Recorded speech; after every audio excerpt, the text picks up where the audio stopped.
السلام علیکم۔ آج ہم بی اے سیکنڈ ایئر کے نصاب میں شامل کتاب انتخاب نثر میں سبق انتخاب غبار خاطر میں آگے مطالعہ کریں گے۔ میرا دوسرا پرکیف وقت دوپہر کا ہوتا ہے، یا زیادہ صحت تعین کے ساتھ کہوں کہ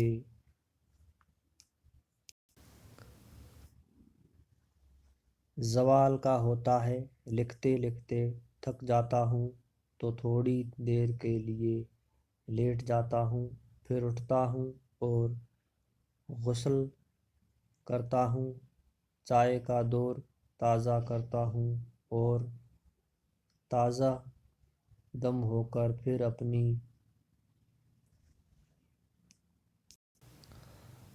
مشغولیتوں میں گم ہو جاتا ہوں۔ اس وقت آسمان کے بے داغ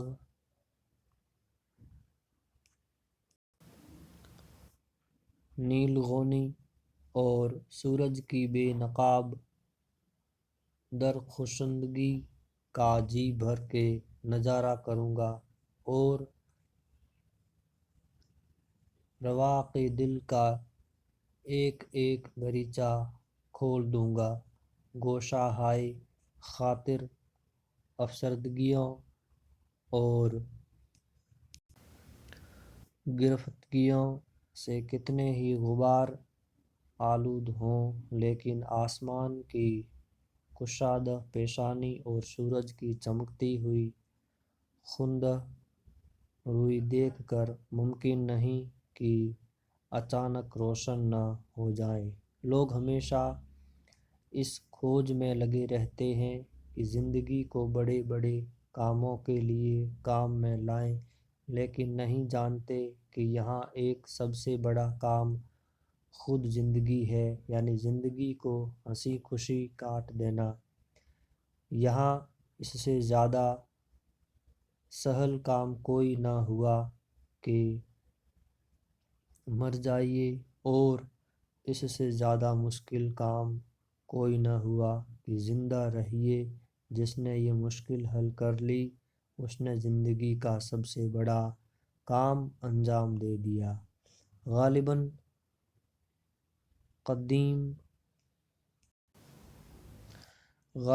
قدیم چینیوں نے زندگی کا مسئلے کو دوسری قوموں سے بہتر سمجھا تھا۔ ایک پرانے چینی مقولہ میں سوال کیا گیا ہے، سب سے زیادہ دانش مند آدمی کون ہے؟ جواب دیا گیا، جو سب سے زیادہ خوش رہتا ہے۔ ہم چینی کے اس فلسفہ زندگی کا زاویہ نگاہ معلوم کر سکتے ہیں، اور اس میں شک نہیں کہ یہ بالکل سچ ہے۔ نہ ہر درخت تحمل کند جفائے خزاں، نہ ہر درخت تحمل کند جفائے خزاں، غلام ہمت مردم کی ایں قدر دارد۔ اگر آپ نے یہاں ہر حال میں خوش رہنے کا ہنر سیکھ لیا ہے تو یقین کیجئے زندگی کا سب سے بڑا کام سیکھ لیا۔ اب اس کے سوال کی گنجائش ہی نہیں رہی کہ آپ نے اور کیا کیا سیکھا۔ خود بھی خوش رہیے اور دوسروں سے بھی کہتے رہیے کہ اپنے چہرے کو غمگین نہ بنائیں۔ زمانہ حال کے ایک فرانسیسی اہل قلم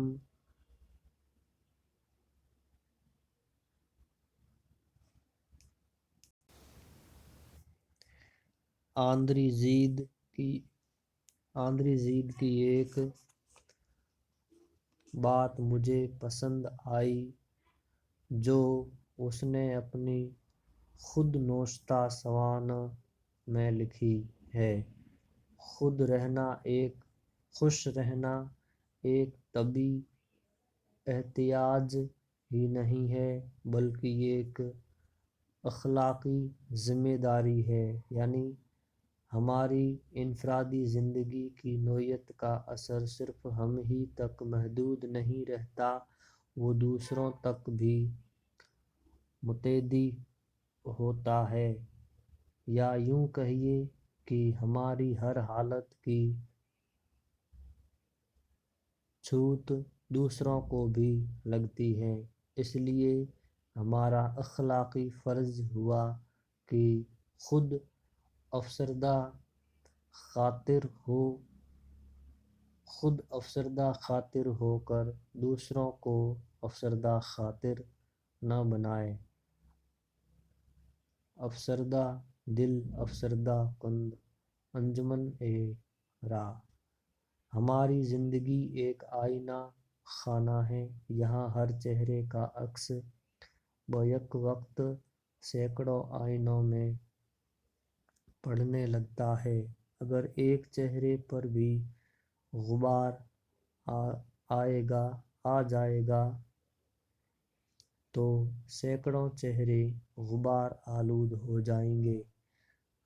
ہم میں سے ہر فرد کی زندگی محض ایک انفرادی واقعہ نہیں ہے، وہ پورے مجموعہ کا حادثہ ہے۔ دریا کی سطح پر ایک لہر تنہا اٹھتی ہے، لیکن اسی لہر سے بے شمار لہریں بنتی چلی جاتی ہیں۔ یہاں ہماری کوئی بات بھی صرف ہماری نہیں ہوتی، ہم جو کچھ اپنے لیے کرتے ہیں اس میں بھی دوسروں کا حصہ ہوتا ہے۔ ہماری کوئی خوشی بھی ہمیں خوش نہیں کر سکے گی اگر ہمارے چاروں طرف غمناک چہرے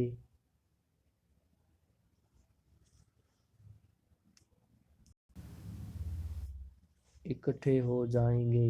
ہم خود خوش رہ کر دوسروں کو خوش رکھتے ہیں اور دوسروں کو خوش دیکھ کر خود خوش ہونے لگتے ہیں۔ حقیقت ہے جسے عرفی نے اپنے شاعرانہ پیرائے میں ادا کیا تھا: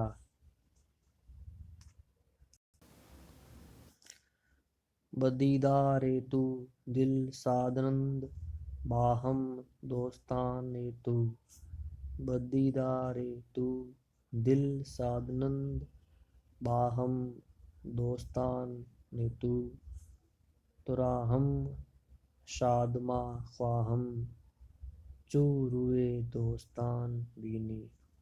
یہ عجیب بات ہے کہ مذہب، فلسفہ اور اخلاق تینوں نے زندگی کا مسئلہ حل کرنا چاہا اور تینوں میں خود زندگی کے خلاف رجحان پیدا ہو گیا۔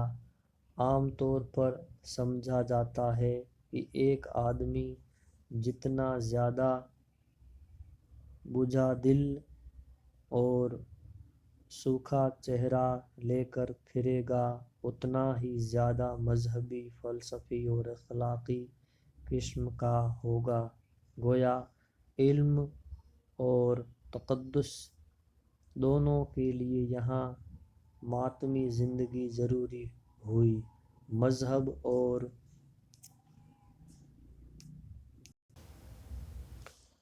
روحانیت کی دنیا میں زہد خشک اور طبع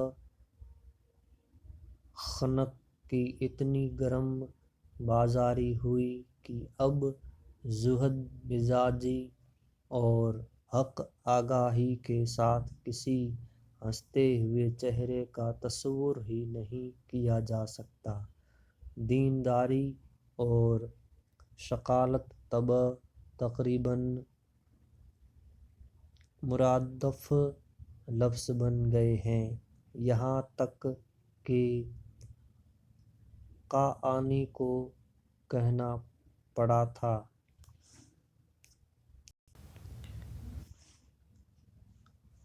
اسباب طرب را ببر از مجلس سے بیراں اسباب طرب را ببر از مجلس سے بیراں زاں پیش کے ناگاہ شکیل رسد از در۔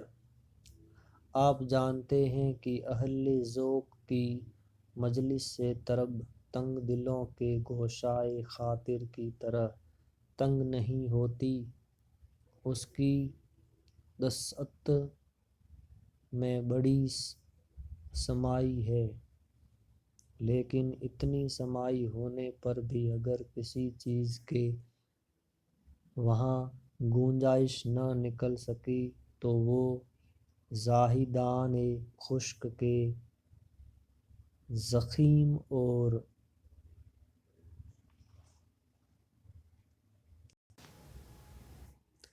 گنبد نما امامے تھے، ایک امامہ بھی پہنچ جاتا تو پوری مجلس تنگ ہو جاتی ہے۔ یہ سچ ہے کہ جن مسئلوں کو دنیا سینکڑوں برس کی کاوشوں سے بھی حل نہ کر سکی، آج ہم اپنی خوش طبعی کے چند لطیفوں سے انہیں حل نہ کر سکتے، تاہم یہ ماننا پڑے گا کہ ایک حقیقت سے انکار نہیں کیا جا سکتا کہ ایک فلسفی، ایک زاہد، ایک سادھو کا خشک چہرہ بنا کر ہم اس مرقع میں کھپ نہیں سکتے جو نقاش فطرت کے موقلم نے یہاں کھینچ دیا ہے، جس مرقع میں سورج کی چمکتی ہوئی پیشانی، چاند کا ہنستا ہوا چہرہ، ستاروں کی چشمک، درختوں کا رقص، پرندوں کا نغمہ، آب رواں کا ترنم اور پھولوں کی رنگین ادائیں اپنی اپنی جلوہ طرازیاں رکھتی ہوں، اس میں ہم کو ایک بجھے ہوئے دل اور سوکھے ہوئے چہرے کے ساتھ جگہ پانے کے یقیناً مستحق نہیں ہو سکتے۔ فطرت کی اس بزم نشاط میں تو وہی زندگی سج سکتی ہے جو ایک دہکتا ہوا دل پہلو میں اور چمکتی ہوئی پیشانی چہرے پر رکھتی ہو، اور جو چاندنی میں چاند کی طرح نکھر کر، ستاروں